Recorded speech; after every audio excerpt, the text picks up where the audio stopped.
that matter with these simple steps. Rescan your Digi boxes and look for Highland TV on the list. Make sure to reposition your antennas for those watching through digital smart TVs. Catch us beyond the screen through our social media platforms on the Regional News Group Luzon Facebook page and RNG Luzon YouTube channel. So hit that notification bell for more updates.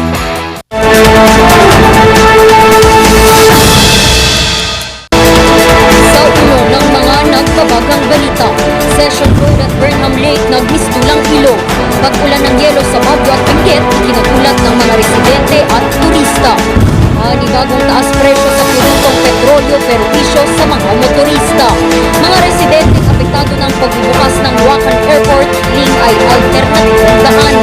Mas maraming trabaho at negosyo susi sa pag-unlad ng pangasinan. At dito, gamit ang sariling dugo sa paggawa ng mga obra.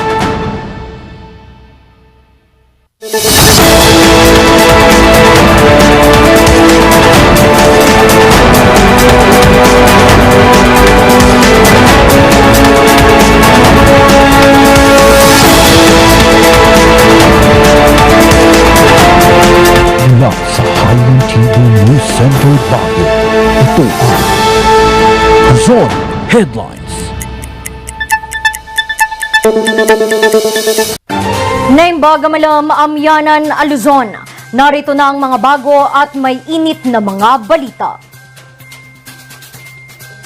Ikinabigla ng ilang mga residente sa Baguio City ang biglaang pag-ulan ng yelo kahapon. Pero hindi raw ito dapat ikabahala. Kung bakit alamin sa report ni Sofia Pagaduan.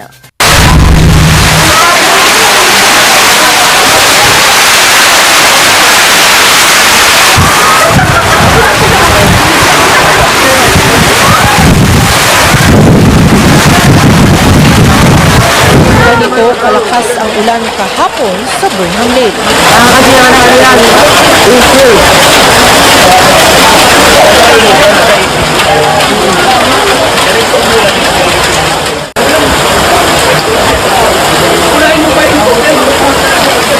Matapos ang 30 minuto,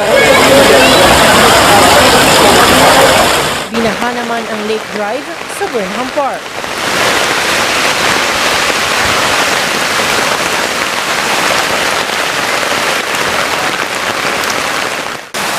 Maya pa, nagsimula ng mahulog ang kasing lakilang piso ng mga yelo mula sa kalangitan. Mga yelo na yun, oh.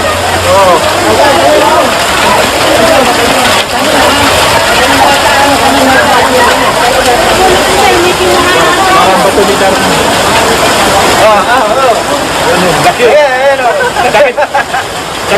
Ito upang mataranta ang ilang mga estudyante at mga nagtitinda na nasa labas pa ng panahon iyon.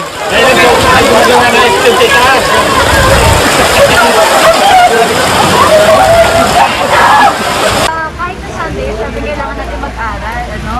Kaya kami naman, kasama yung mga kaibigan ko, nag-aaral kami kanina sa Goros Park. Kaya ano nangyari, kinailangan namin umalis dahil sa grabing pagbuso ng ulan, sa lakas ng hangin, umabot na sa punto na kami ay medyo natakot dahil nga yung pagbuso din ng hailstorm na may kasamang tawag dito, yung yelo. Batang-bata na rin nga po kami. Kung payong namin ma'am talagang lalo na naihangin, lumaligtas. Kasi hindi lang Pero ilang mga turista na tulad ni Melvin, tila namang sa biglang pag-ulan ng yelo. Surprise kami kasi first time din namin makakita ng umuulan na yelo. So, ayun, pinipicturean namin kasi nga first time namin makakita ng gano'n. Ilan lamang sila sa mga nakaramdam ng nangyaring rainstorm kahapon. Ayon sa DOST Pag-asa Baguio, ang nangyaring rainstorm kahapon ay dala ng severe thunderstorm. Ngayon, ang hailstorm or hail ay nagaganap kapag malakas yung bugso na mainit na hangin galing silangan or easterlies. Tapos, yun yung umaakyat doon sa ating mga thunderstorm cloud. Kapag malakas yung bugso ng hangin na yun na galing sa silangan or yung mainit na hangin na yun, umaakyat yun sa ulap natin and it develops ice crystals doon sa ating upper level ng ating thunderstorm cloud. And isa pang recipe ng isang hailstorm or hailstorm is yung sobrang taas na vertical column ng thunderstorm cloud. Naramdaman ito sa ilang parte ng Baguio City at ibang parte ng Tublay at La Trinidad. Ngunit wala naman daw dapat ikabahala ang publiko. Ang hailstorm naman is normal. So marami din ako nakita sa social media na end of times na daw, ganito, ganyan. Pero it's a normal hazard na dala ng isang severe thunderstorm. So yung mga tornado, gaya nga ng sabi ko kanina, and itong hail. So it's completely normal and talagang for this year, ito pa lang yung ating episode ng hail. And most probably, mas madalas talagang hail, lalong-lalo na dito sa higher elevated na lugar. Sa pagpasok ng amihan sa ikatlong linggo ng Oktubre, mababawasan na rin ang mga localized thunderstorms. Sa kasalukuyan, may binabantayan namang 2 low pressure areas sa bansa. Meron tayong 2 low pressure area, yung isa nasa loob ng Philippine Area of Responsibility, yung isa naman nasa labas. Itong nasa loob ng Philippine Area of Responsibility, huli nating namataan yung 590 kilometers silangan ng Tuguegarao City sa lalawigan ng Cagayan.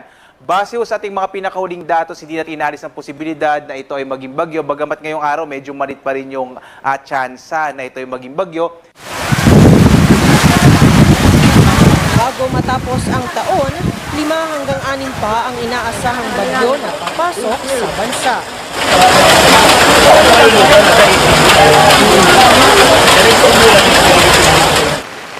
Sofia Pagaduan para sa Luzon Headlines.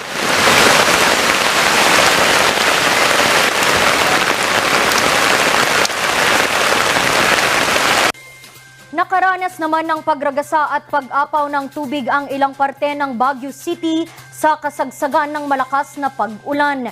Isinisi ito ng ilan sa mga drainage system. Narito ang balita.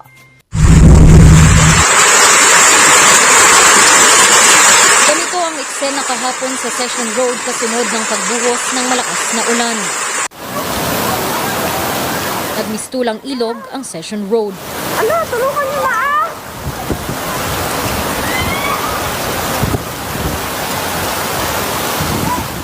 Nagliparan ang mga pwesto.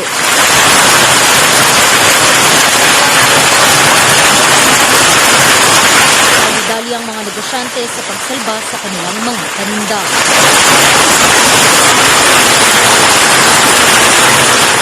Isa rito si Rene na nagbibenta ng mga kalsangan.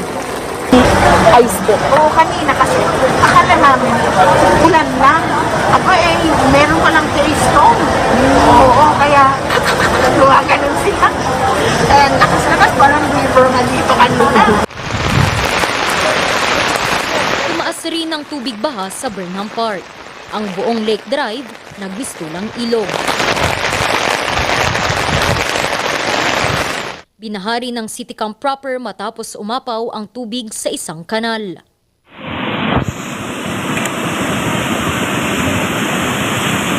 Bumaharin sa kahabaan ng Purok 17, Irisan, Baguio City. Halo-halo ang naging reaksyon ng mga netizen. Tanong nila, palyado ba ang drainage system ng lungsod? Magugulat ka, bakit ang lakas ng runoff? Ibig sabihin, ang lakas ng agos ng tubig. That's because nakalimutan natin na dapat karamihan ng mga solusyon natin, nature-based. Mga kanal natin, dapat pala yung mga canals natin, yung mga storm drains natin. Dapat pala yung flooring yan, hindi pala semento dapat.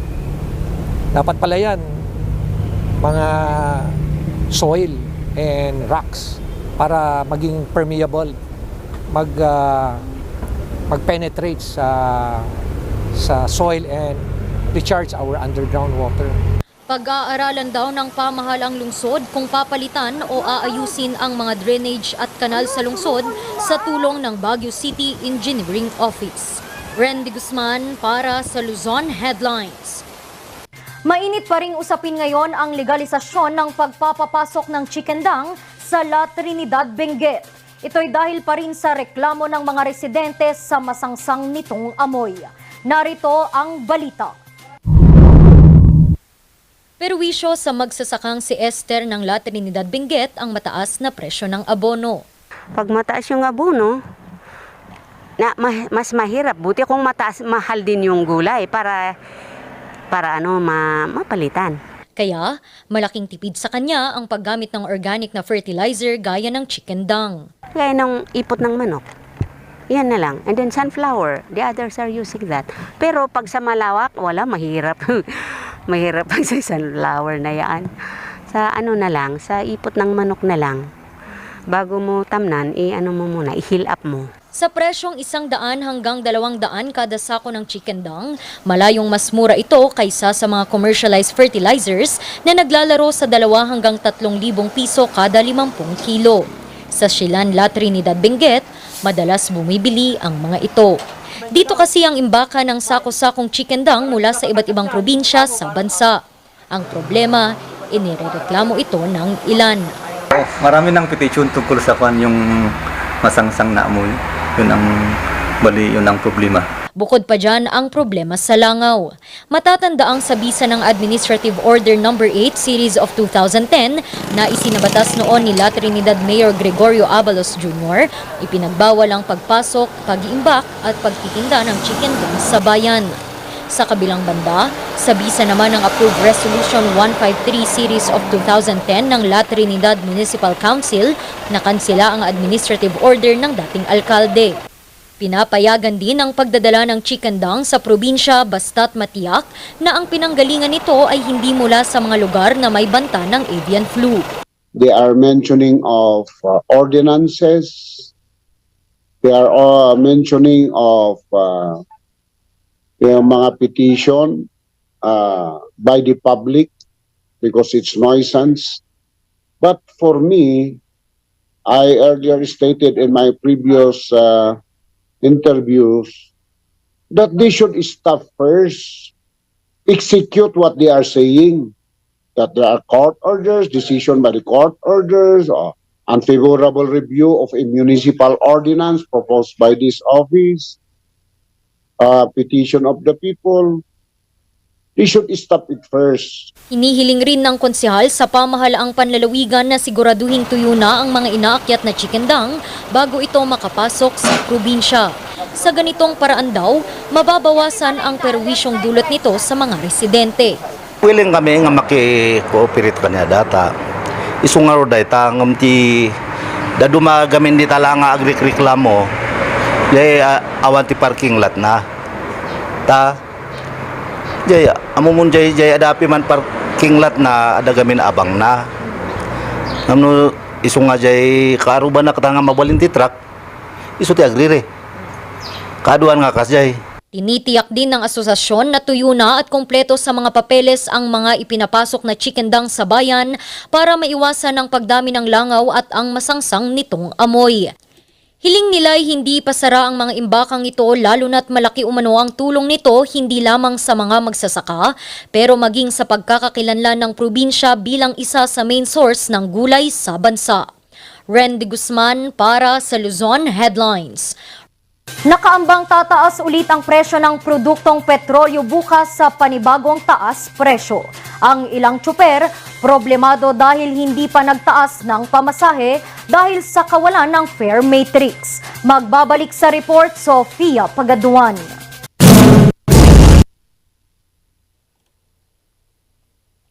Maagang pumasada ngayong araw si Mang Erwin. Anya, kailangan niyang makaipon upang may pang-diesel sa kanyang taxi bago ito tumaas ng halos 6 na piso bukas. Naghahabol ka ng kikitain. As of now, mababa na rin yung kita dahil hindi pa naman talagang bumalik sa dating mababa eh. Di ba? Magkano ba ngayon? 73 pa rin ang diesel eh. Dati nung manageable yan, mga nasa 62, 65, wala. Malayo pa rin yun. Kaya naman isa siya sa mga nagpapasalamat sa taas pasahe. In-approve sa amin yun. Sa flag down lang naman plus 5 pesos. Pero wala, manay-negate din yun mawawala rin yun dahil sa pagtaas. 6 pesos naman yung tinaas per liter. Pero si Gilly, dismayado sa panibagong price hike lalong-lalo na at hindi pa siya nagtataas ng pasahe. Yung co-op namin nag-apply ng fare increase pero wala pa, hindi man namin na-receive kasi wala pa yung bagong modernization namin. Kaya at saka ito nga, pag magtaas kami ng pasahe, mas lalong walang sasakay.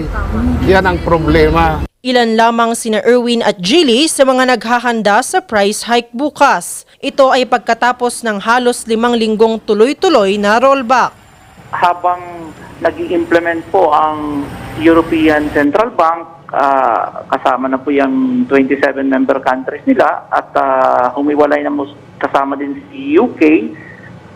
Primarily, yung dito naman sa area ni US, yung interest hike na yan, ang naging agarang epekto po niyan ay pinapababa po yung economic activity kasama na po yung fuel demand. Ayon sa mga oil companies, 5 piso at 90 sentimo hanggang 6 na piso ang itataas ng presyo ng diesel kada litro. Piso at 10 sentimo hanggang piso at 30 sentimo ang itataas ng gasolina kada litro. Ang kerosene naman, 3 piso at 50 sentimo ang itataas kada litro. Ayon sa Department of Energy, wala namang kakulangan ng supply ng langis. Pero ayon sa oil market report ng OPEC, mayroong oversupply ng halos 1 hanggang 2 milyong bariles ng langis. Pero itong nangyaring Wednesday meeting, minister meeting ng OPEC Plus, biglaan po ang desisyon nila ay magbabawas sila ng 2 million barrels per day. So ito'y napakalaki po kumpara doon sa nauna nilang testing noong October na 100,000 barrels lang. So ito'y inaasahan po natin na magpupos po nung reverse ng trend. Instead na rollback, may indikasyon po talaga tayo na mukhang magkakaroon ng increase. Noong nakaraang linggo, bumaba ng 40 sentimo ang presyo ng diesel at gasolina habang 85 sentimo naman ang ibinaba ng kerosene. Kaya hinihikayat na ng LTFRB ang mga pampublikong sasakyan na kumuha na ng kanilang fare matrix. Ayon sa Department of Energy, mula noong Enero, 14 na piso at 45 sentimo na ang itinaas ng gasolina. 28 piso at 95 sentimo naman ang itinaas na ng diesel at 23 piso at 25 sentimo naman sa kerosene.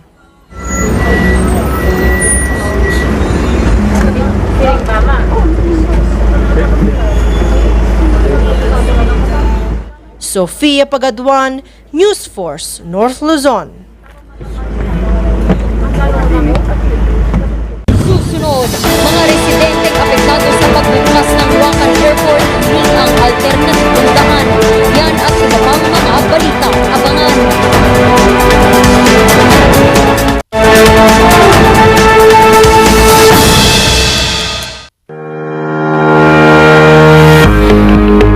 Baguio Country Club, the first and only 5-star mountain resort in the Philippines, is fully equipped and ready to welcome you back.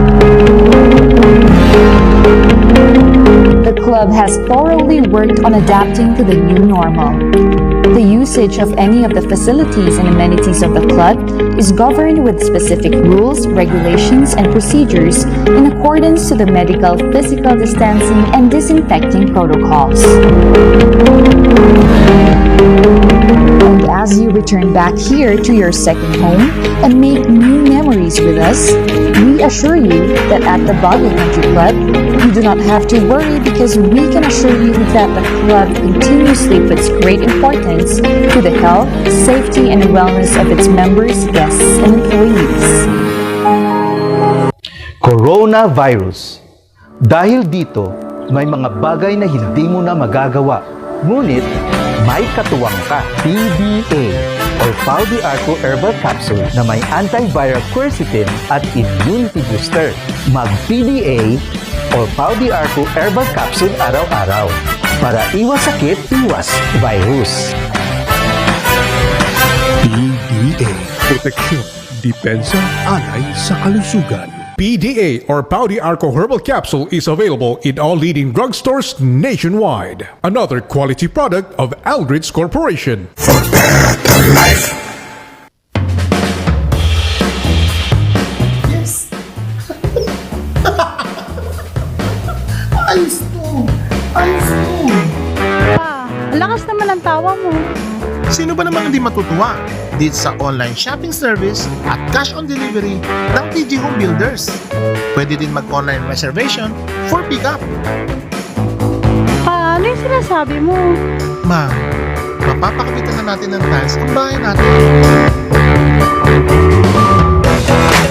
Baka ba pwede mo isabay yung bubong ng bahay natin? Para sa quality construction materials, mag-TG Home Builders. Main warehouse and showroom at number 75 Ferguson Road, Gisad, Baguio City. Bukakan branch at number 73 Bukakan Road, Baguio City. Marcos branch at KM3 Marcos Highway, Baguio City. Sales office branch at number 221 Atab Marcos Highway, Baguio City. La Trinidad branch at KM6 Batag, La Trinidad. And Urdaneta branch at MacArthur Highway, Urdaneta City. TG Home Builders. We turn houses into home. Bulok, maliliit at hindi ba malusog ang inyong mga halaman? Omega Green ang kasagutan.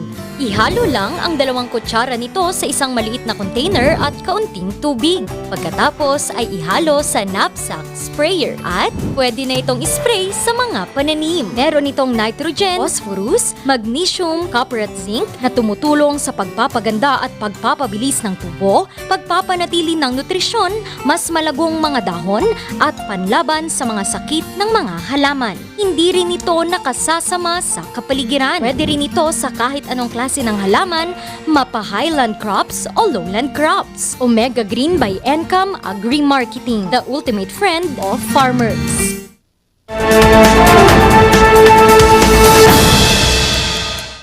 Inihahanda na ng Civil Aviation Authority of the Philippines ang Luacan Airport para sa napipinto nitong pagbubukas ng commercial flights. Inalmahal naman ito ng mga residenteng malapit sa paliparan sa pagsasara ng runway sa trapiko. Magbabalita Charles Limon.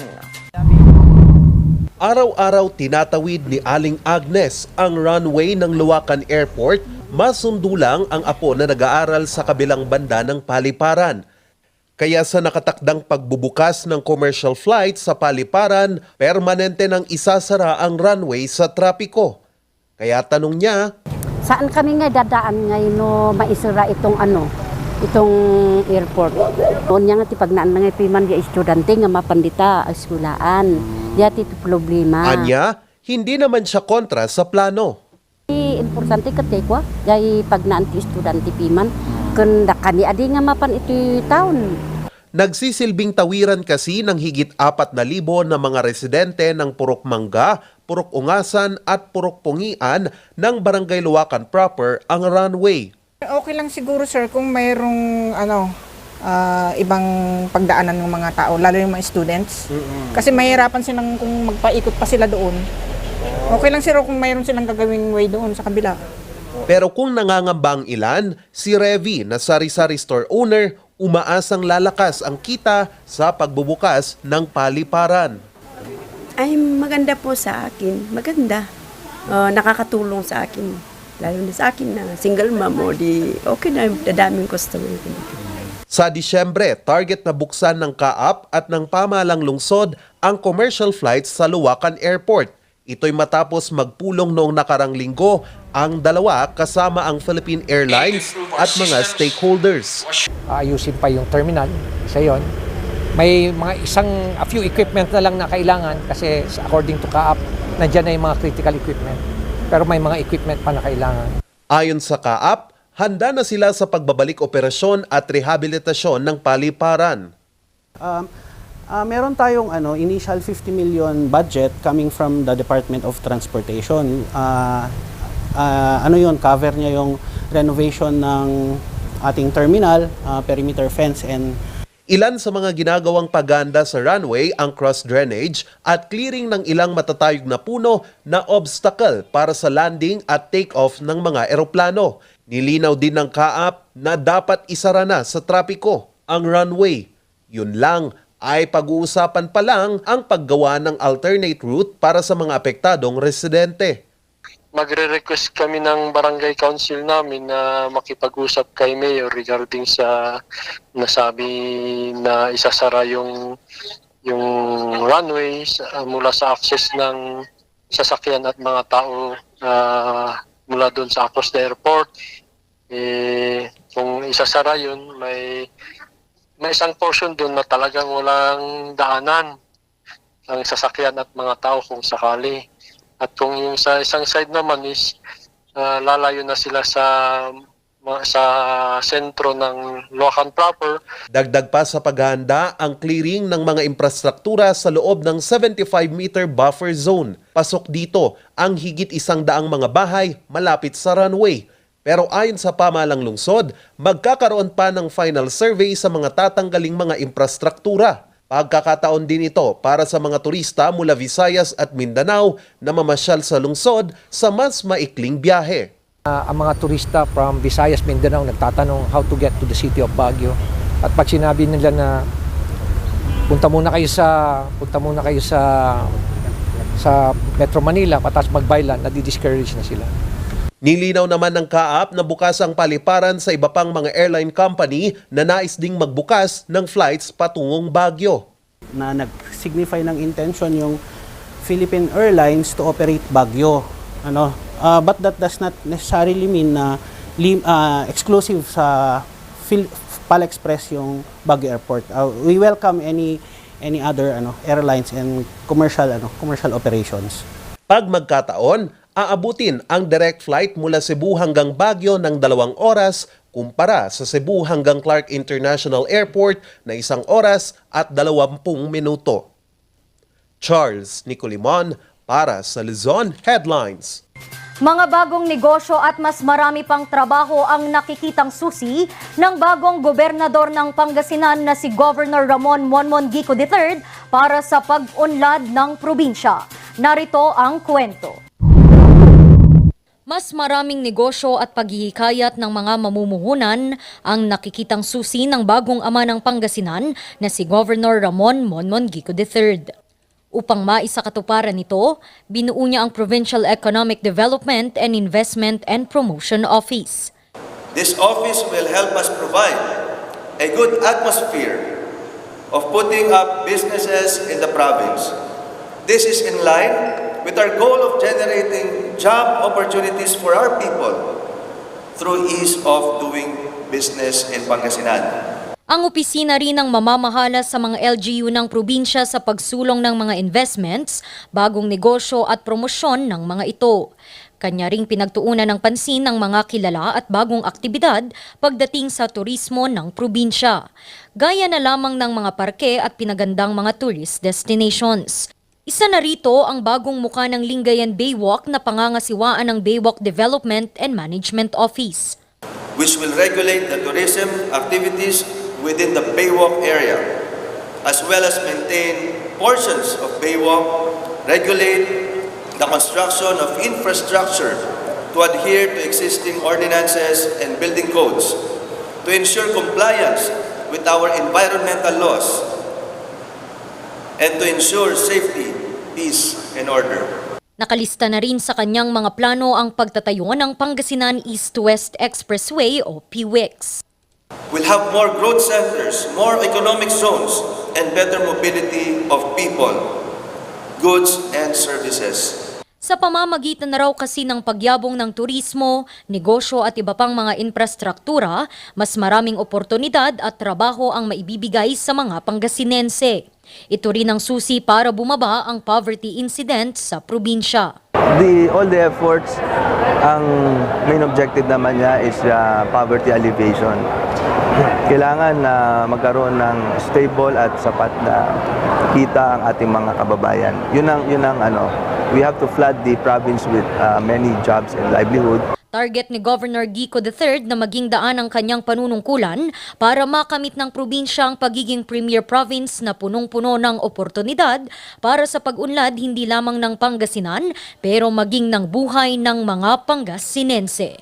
Randy Guzman para sa Luzon Headlines. Artist mula sa Baguio City, laroang pambata ang isa sa mga inspirasyon sa kanyang exhibit. Kung ano ang mga ito, alamin sa kwento ni Sofia Pagaduan. Imbes na pintura lang, nilagyan ni Dulce na isang arkitekto, pintor at iskultor ng kakaibang twist ang kanyang mga obra sa pagbubukas ng kanyang art exhibit sa Baguio City Convention Center. Inspirasyon ni Dulce sa ilan sa kanyang mga artworks, mga laroang pambata. Childhood hunts. Those are experiences I had when I was a child moving around the city. And I had some special places in mind. And I try to recreate them today because they are already gone. So I use it. I'd like to use a photograph, but I'd rather use miniature things to emphasize. Tampok sa exhibit ni Dulce ang iba't ibang mga paintings at sculptures na kanyang ginawa lamang sa loob ng ilang buwan.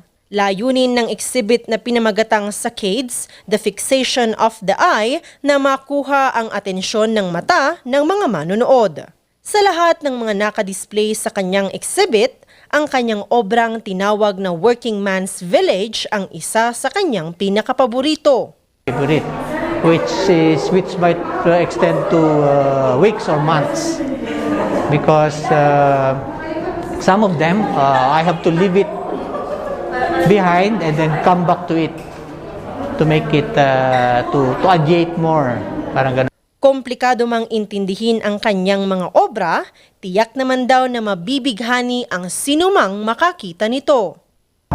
We're trying to create a space for our artists na dito sa convention center. They have a free area para mag-conduct sila ng mga solo exhibits, ganyan.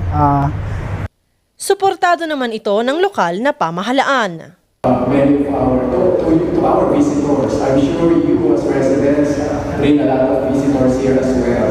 So help us make them rediscover the deeper identity of Baguio City as a haven for arts. Ang exhibit ay dinaluhan ng mga bisita mula sa iba't ibang panig ng bansa. Gaya ng obra ni Dulce, nagsisilbing ilaw at gabay sa kanyang buhay ang sining. Magtatagal ang kanyang exhibit hanggang sa ika-24 ng Nobyembre. Sofia Pagaduan para sa Luzon Headlines. Pag-usapan natin ang pornography sa social media. Meron tayong isang akusado, Kadahas ang pangalan, 24 years old, at siya ay nakipagkaibigan sa isang 14-year-old doon sa ating social media, Facebook. At sila ay nag-communicate sa Facebook Messenger. And of course, 14 years old, wala pa siyang cellphone. Ang ginagamit niyang cellphone ay yung sa kanyang nanay. And doon sa mga conversations nila, hinikayat nitong 24-year-old na ito na magpicture at ipakita yung private parts ng bata. At syempre bata, pumayag. But unfortunately for the man, hindi nakapag-log out yung bata sa kanyang Facebook Messenger at nakita nung nanay yung mga post ng bata exposing her private parts. Because of this, dinimanda itong 24-year-old ng violation of Republic Act 9775 or the Anti-Child Pornography Act. At ito ay sinintensyahan ng Regional Trial Court, sinintensyahan ng Regional Trial Court at ng Court of Appeals on appeal doon sa Supreme Court. Sinabi ng Korte Suprema na tama ang pagkakonvict ng akusado for child pornography. At ang unang release ng akusado dito ay private yan eh. That should be covered by the data privacy law kasi that is between me and yung kanyang 14-year-old girlfriend. Ang sabi ng Korte Suprema dito, by the mere fact na binigay mo yung password mo sa Messenger ay hindi na siya private but public na yung pagbigay ng password mo sa FB. Sinabi rin nung akusado na hindi, mag-sweetheart kami. So wala akong liability dahil we are lovers.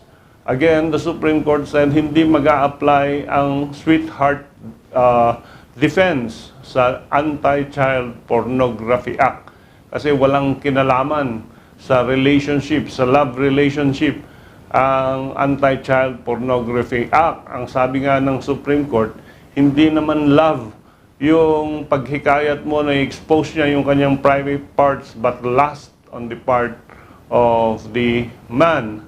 And finally, ang sabi ng Supreme Court, yung right to privacy, merong mga limitation. If your privacy is involved in a criminal activity, then pwedeng pumasok ang state, pwedeng pumasok yung mother ng bata para to interfere with such right because it is violating a law, and that is the pornography law.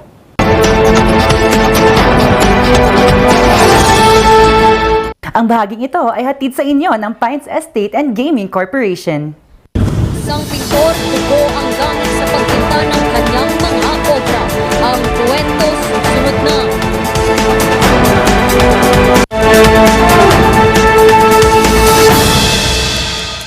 Ang maagang konsultasyon ay mahalaga sa pagpuksa ng sakit na dengue. Ngunit, ang tanong ng sambayanan, sapat nga ba ito? Masikasi, maliksi, protektado at mapagmatyag, yan ang dapat mong taglayin. Hanapin ang pinagpupugaran at wasakin. Hello? Nahanap ko na po yung lungga. Kailangan ko na po kayo. Sige po, Master. Suportahan ng fogging at spray. Tatapusan mo na, mosquito man.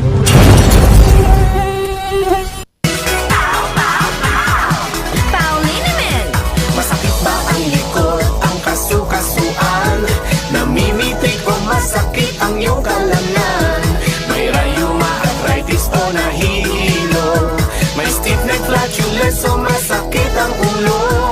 Sa Pauliniment, ginhaway, garantisado. Pauliniment, isang pahid ka lang. Dahil walang out sa POW! Sa milky ng batang 90s, parang natin ang itrahan. Ang batang 90s milky, di ka magsisisi, promise. Sa milky ng batang 90s. Bizarre Music offers a complete line of musical instruments.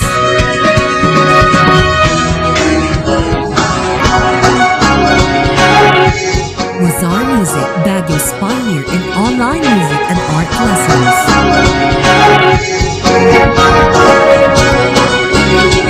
Bizarre Music, bringing music closer to your hearts.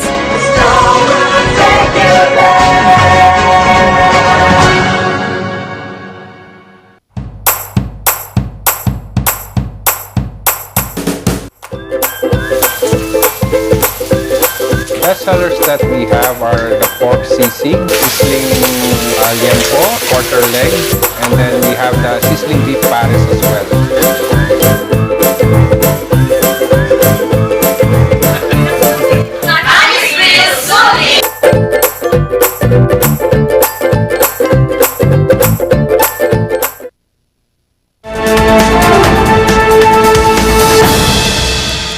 Lamang pawis at talento ang puhunan ni Elito sa paggawa ng kanyang mga obra, kundi pati na rin sarili niyang dugo.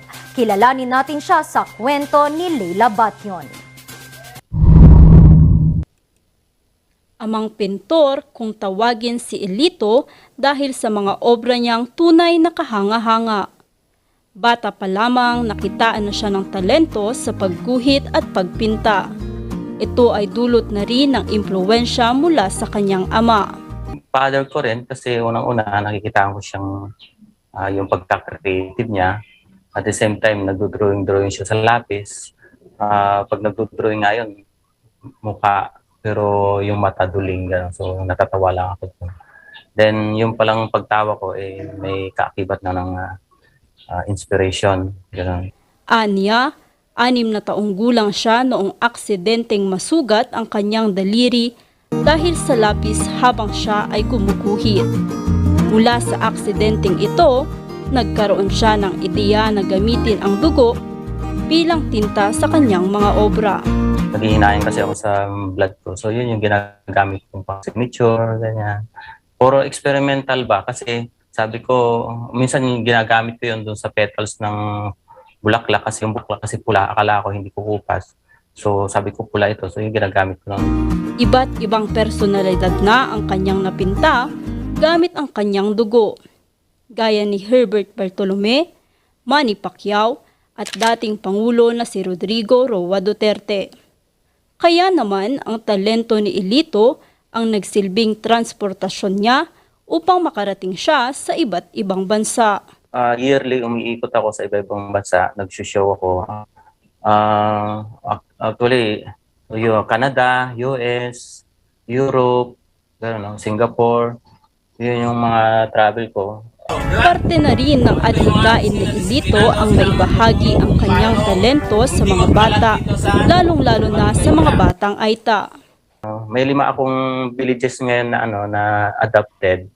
Tinuturuan ko ng regular na oil paint yung kasi nangangarap ako na makasakali mayroong isang Aitas na mag-boom o makilala mula doon sa kanilang village. At the same time, nagtuturo din ako ng mga bata dito naman sa lugar ko. Dahil sa kanyang likas na talento sa pagpinta, umani siya ng maraming parangal at pagkilala. Yun ang pinakaunahang award na nagustuhan ko kasi yung nung gumraduate kami ng high school, binigyan ako ng pagiging student artist. Ganun. At the same time, college ako, binigyan ako ng tribute ng university bago ako gumraduate bilang student artist of the year. Parang at the same time, nung gumraduate ako sa kolehiyo, cultural awardee ako nung time na yan. Then yun, sunod-sunod at iba-ibang mga awards yan sa NCCA bilang folk artist. Ang pagpinta ay dumadaloy sa dugo ni Elito. Ito rin ang nagsilbing buhay niya at tiyak na dadalhin niya ito hanggang sa kanyang pagkahimlay. Leila Batyon para sa Luzon Headlines. At yan ang mga balitang nakalap ng Luzon Headlines ngayong araw. Muli, maraming salamat at magandang gabi sa ating lahat.